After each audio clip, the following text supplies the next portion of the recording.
Welcome to AVoice for Creators. I'm your host, Daniel Norton. It's the 19th of December, and we will be continuing our daily stoic philosophy series, if you want to call that. I'll do that at the end, though. This is a regular episode, so let's get into it. I have a lot of calls. I had some people leave some voice messages. Thank you. I love that when you do that. And there are links to be able to do that in the show notes. So if you want to have your voice on the show. And also got a bunch of emails and some interesting topics. So I'm going to kind of look at some of these emails. We'll talk about it. This will be a little bit of a mixed bag today. So let's get to it first with an email from Mark, who is one of the most prolific emailers. Mark's always kind of, I don't talk about everything that we discuss, but Mark's constantly sending me emails. Very nice for you to reach out all the time, Mark. I appreciate that. And this was an article that they sent me from ABC News, I think it was from, about a resurgence of film, basically film being analog, or however you want to say that, photography. And I think this is really interesting because I feel like this happens in bursts, right? Every once in a while we get these bursts. And some of the points they make, I think, are really interesting. And part of it, the part that really grabbed me, was that for many people, film feels more, air quoting here, real. And that makes sense in a lot of ways because there's more to it. Like there's a tactile feel to shooting analog. Now, you can also obviously shoot digital and print things, which is the same kind of thing. And some people talk about this film makes them slow down, which of course, because there's cost to it. And I also think this makes sense. You're going to choose what you shoot based on your availability, right? If I know I only have space for 5 frames in my camera, whether it be digital or analog, I'm going to be careful about what I shoot. It used to be back in the day, because the memory cards were so small, you'd shoot stuff and you'd fill your card and then you'd be looking at the back of the camera. Oh, should I delete this one? And it was kind of that same thing. But now memory cards are huge and cheap, and cameras are capable of holding multiple memory cards. So you really have less of an issue with having to cull. And when I say call, like before you shoot, to think, when should I shoot? How many shots should I shoot here? There's cameras now that are shooting 30, 50 frames a second, and it's like, this is great for sports because we can just, but there is a certain art to capturing that single moment. And for those who appreciate that part of the craft of photography, I can totally see analog being the way. I know for me, when I shot film as my main medium, even when digital was primarily out there and people were using it, I often use different formats for exactly that same reason. Because I would say, man, if I shoot 35 millimeter, I shoot really fast, and if I shoot 8x10, I shoot really slow. And, so you're kind of in between. And I remember shooting stuff, shooting and thinking to myself that, if I have a roll of 36 exposures on my DSLR, on my SLR, and then I have a roll of 12 exposures on my Hasselblad, let's say, or I have 2 sheets in a 4x5, in the end, I usually get 1, maybe 2 images that I end up printing for my book. So no matter which format. So you wonder, is the quantity going to get you better results? Not necessarily. So then, Daniel, why didn't you just always shoot 4x5? Well, the reason for that is because sometimes you need to shoot lots of pictures to get the good one. Right? Or let's say we're stacking the deck, if you will, right? If I'm shooting sports and I'm really good at it, I might be able to nail the shot with a single sheet of 4x5. But I'm going to have a much better chance if I can shoot a couple of frames, and an even better chance if I can shoot 10 frames, right? And not because I can't shoot the right moment, but because I get multiple tries to do it. So there's definitely reasons to do that. And depending on the type of work that you do, I totally get the move back to analog. If you've never shot anything analog, I think one of the most fun things to do is to build a pinhole camera. They're super easy to do. You can process the film, which would be paper, in your restroom or bathroom and sink. It's really easy. The chemicals, you can get chemicals that are safe, safe to go down the sink. And you can actually, easier for print. Let me start this over, because if you don't know anything about analog, you're probably like, what are you talking about? Well, if you take so you've got a negative, I think most people understand that part of it. If you film in your camera and that shoots, it creates a negative. Then that negative is projected onto a piece of paper, which creates the positive print. But you can put photo paper into a camera and effectively shoot what they call paper negative. And when you do this, the process of processing the paper, say that fast, is easier than the film. So I recommend making a pinhole camera. There's got to be a million YouTube videos about it. Get yourself a can of, oatmeal, one of those big, round things. Eat up the oatmeal because it's good for you. Go out there, put a hole in it, shoot yourself some pinhole pictures. And again, you can put a pinhole on the front of a digital camera, but going out there with that one sheet of paper and walking around looking for the place you might want to shoot, setting it up and leaving it there for 10 minutes while the exposure is being made, it's a different process, right? Sit there, turn off your cell phone. Maybe use it for a timer, pick up an analog book, right? It's funny you say analog books now. And change the way that you're looking at things. It can really be fun to do. So if you've never done that, do that. If you have used a pinhole camera, I would love to hear from you about that. And anyways, I'm always for analog. I've kind of cut down my kit quite a bit. I have a handful of cameras. I have my Leica, I have a 4x5, and I have my RZ67. I'm probably going to, and a few Rolleiflexes, I'm probably going to phase out more and more as I go. And I guess if there's a trend, this is a good time to sell them. All right. So I also got, this is more of a technical question, which I think they probably just wanted me to email them back, but you send me an email, it's fodder for the podcast. So this is from Joe. And Joe is basically saying that the answer I'm going to give is not what Joe wants to hear. They're saying they need to kind of boom out lights and get things in position, and they can't use a C-stand because they don't have a lot of room. C-stands are perfect when you don't have a lot of room. It might be that the arm on the C-stand, the standard arm, is too long. Maybe that's what they're talking about. If that is the case, you can get shorter arms. But if you're looking to kind of boom out something small, like a light or whatever, and not booming out very far, and you don't have a lot of space, a C-stand is a good option. Just make sure you use proper, safety measures. Make sure the arm goes over the leg. Make sure that you put a sandbag on it, and you can use a C-stand in a tiny little space. I have a little studio in it used to be a garage, but now it's a shed, and I turned into a little photo studio, and it's like less than 10 feet wide, and I use C-stands in there because they take up way less space. So if you are somebody who has limited space, this is that same thing where people say, I have a small space, so I need to use small lights. The opposite is true. If you're in a small space, you want to use big modifiers. Because big modifiers, you're going to have close to your subject, which means you'll get better control. If you use little ones, you'll be able to light the whole subject. This seems like something that'd be better for a video, but again, maybe I'll do that as well. In any case, thanks, Joe, for reaching out. If you're in a small space, just try to get a C-stand in there. I guess the other option would be something like an auto pole, but I found regular tripod type stands take up way more space than almost anything else. This next one, I'm going to read the question because I'm not 100% sure I understand, so I'm going to probably give two different answers, and depending on my interpretation, hopefully one of them is right. Dear Daniel, I have recently come across your onset and podcast videos and have found most of them very engaging and quite educational. Thanks for keeping up. You're welcome. I have a question that I thought may give you an idea for a podcast in the future, and it is as follows. If a photographer works with a more established artist on a friendly basis to realize an art project based on the artist's portraits, how should they mention the role of the photographer? As photography assistant, for example, or as photographer next to the artist's name as artist? I'm referring to situations where the photographer contributes to the work by ideas on lighting, posing, and photography in general, but less on the artistic intent and additional objects included in the portraits. So the contributions may not be enough to name both as artists. Maybe the question could hint to the wider issue of photography authorship, and it would be great to hear from you and your reflections on this some point. Okay, so I see, because they use the word artist and then they also use the word photographer, I'm not sure if the final piece is a photo, okay? Let's take it from the point of view that the artist in this case is a painter or an illustrator, and they are looking at a photo or a portrait that was made by the photographer, and they're basically basing their illustration, etc., off of it. So you make a portrait of a subject, they basically look at it, this is beyond just getting inspired by it, but they create basically a very much a facsimile of it, but then maybe they add something, they change the location, they add objects as mentioned here, they create a scene out of it, they create a separate piece of art.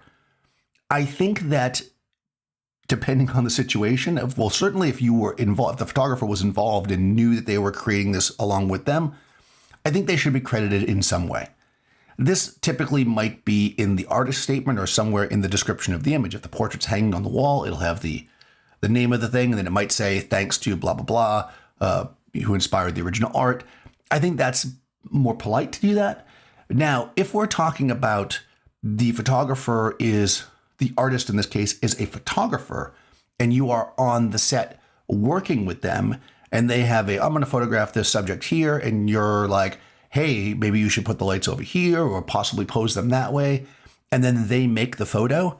At that point, and this is how I would do it, and this might create some controversy. I would love to hear what people think. At that point, it is still the work of the photographer, in my opinion. That means that if you are on a set, because I will tell you, especially in a commercial sense, when I was a photo assistant, this is the kind of things we did. You would be like, oh, you go into a situation and the photographer would be like, all right, we need to light up this room. And experienced assistants would say things like, well, I think we should use this over here or this over here. But the photographer would be like, well, I want it to be moody or I want it to be like this. And the assistants would create oftentimes the lighting from the point of view of what the photographer wanted.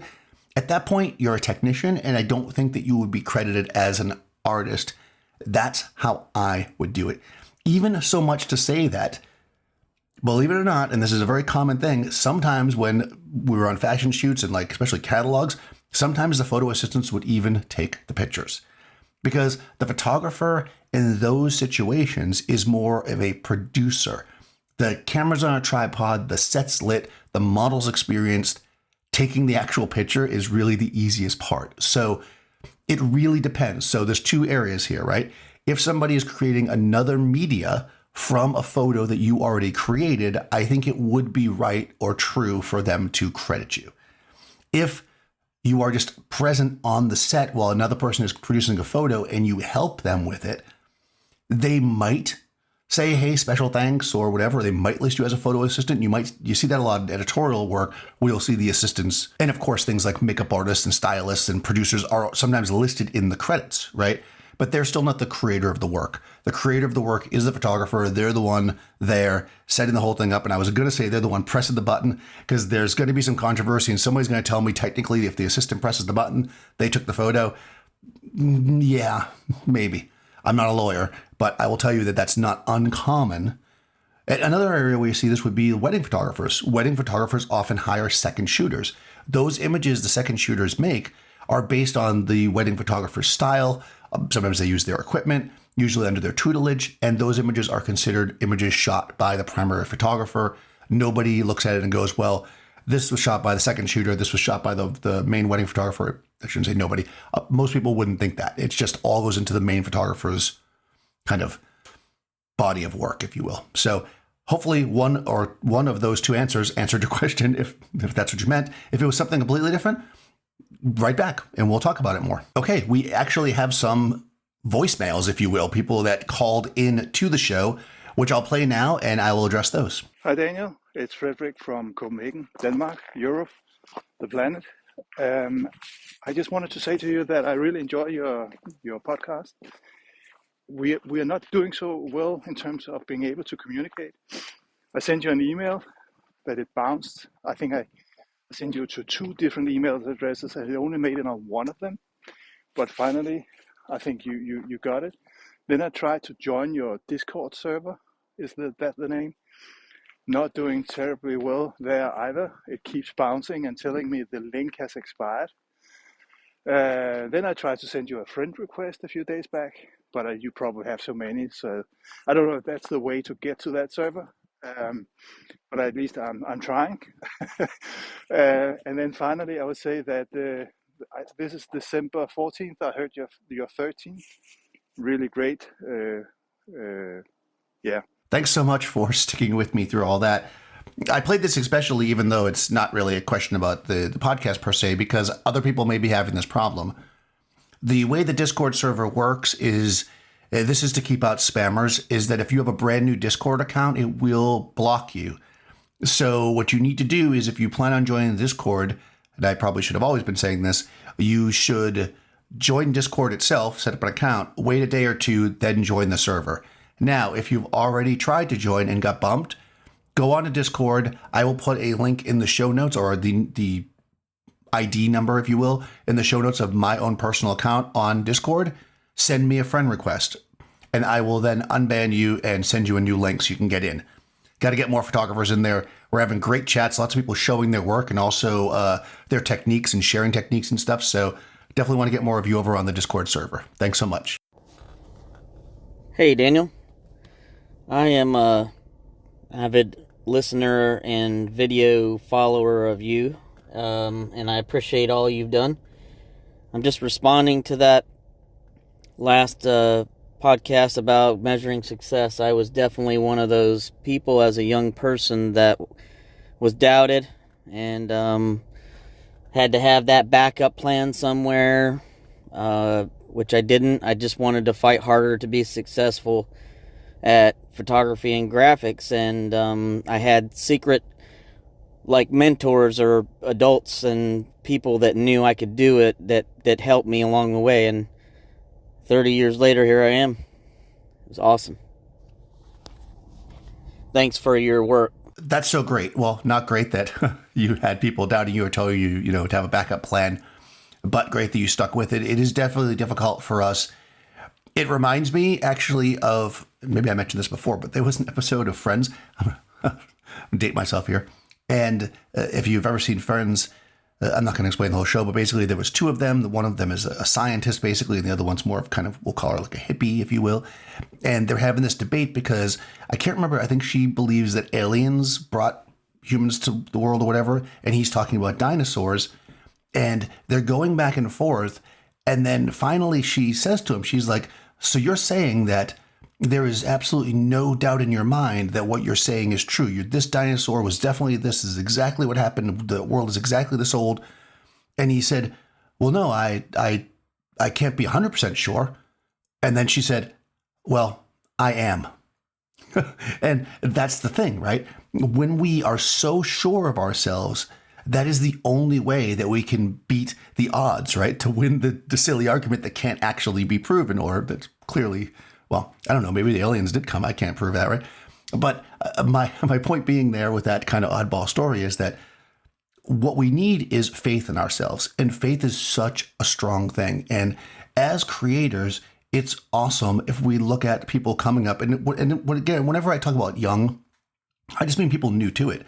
You might be older than me, but if you want to create, if you want to be a photographer, you want to do this, then hopefully you can get the support from people around you and people that have done it that will at least help you get in the right direction to see if it is the right thing for you. Because it's funny, a backup plan means that you're not sure. And I know everybody out there whose parents or whatever, my parents, sorry, that no, you can't do that. But the thing is that if you are young and you start something and you fail and it's not successful and you don't have a lot of success in the arts, you can always go back to school. But if you never do the thing that you wanted to do, it gets harder and harder and harder. So especially for young people, we really have to give them credit that they know what they want and the ability to try things. I think that's super important. All right, sitting in my folder here, I have another email from Chris, which I think I talked about already, but I got a little unorganized, to be honest with you. So I just want to say that Chris makes some great points here. It's a long thing. I'm not going to read the whole thing, but he's talking about intent and craft and what's more important. It was that conversation about, is the skill or the desire or whatever, what's more important? And Chris compares it to like the exposure triangle, right? You need balance. There is a certain thing that creates a balance. I think it's a great way to think about it, right? You've got your intent, you've got your learning, and I guess opportunity maybe is I don't think he gives a third one, but that would be your like balance. And you need to keep these things in balance.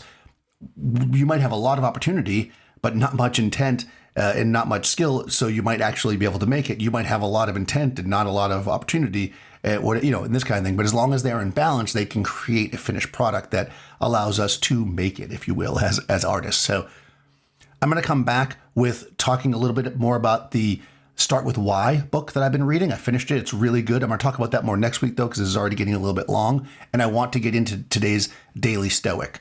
So if you haven't been following along, every day this month, I've been reading from a book called The Daily Stoic, which is right here. And it's basically got a passage for each day of the year. The month of December is really based a lot on mortality, but I'm not looking at the author's interpretation of the philosophy. I'm taking this from a creator's point of view. So let's read today's passage and talk about it. Think of the whole universe of matter and how small your share. Think about the expanse of time and how brief, almost momentary, the part marked for you. Think of the workings of fate and how infinitesimal your role.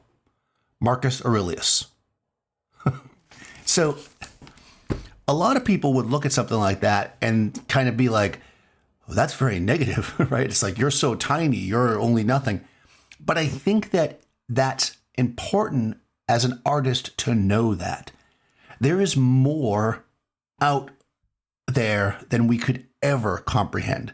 There's more out there than we could ever affect.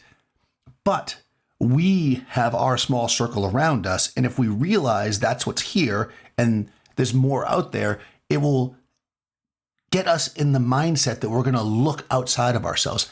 Know that you're tiny, but look for the big. You are here in this market. You are creating this kind of work. This is what you're doing. You're creating this art for your friends or for this website or for these companies. But there's more to it than that. Look for new things. Look for diverse things. Try to see as much as you can, even though in the end, we won't be able to see it all.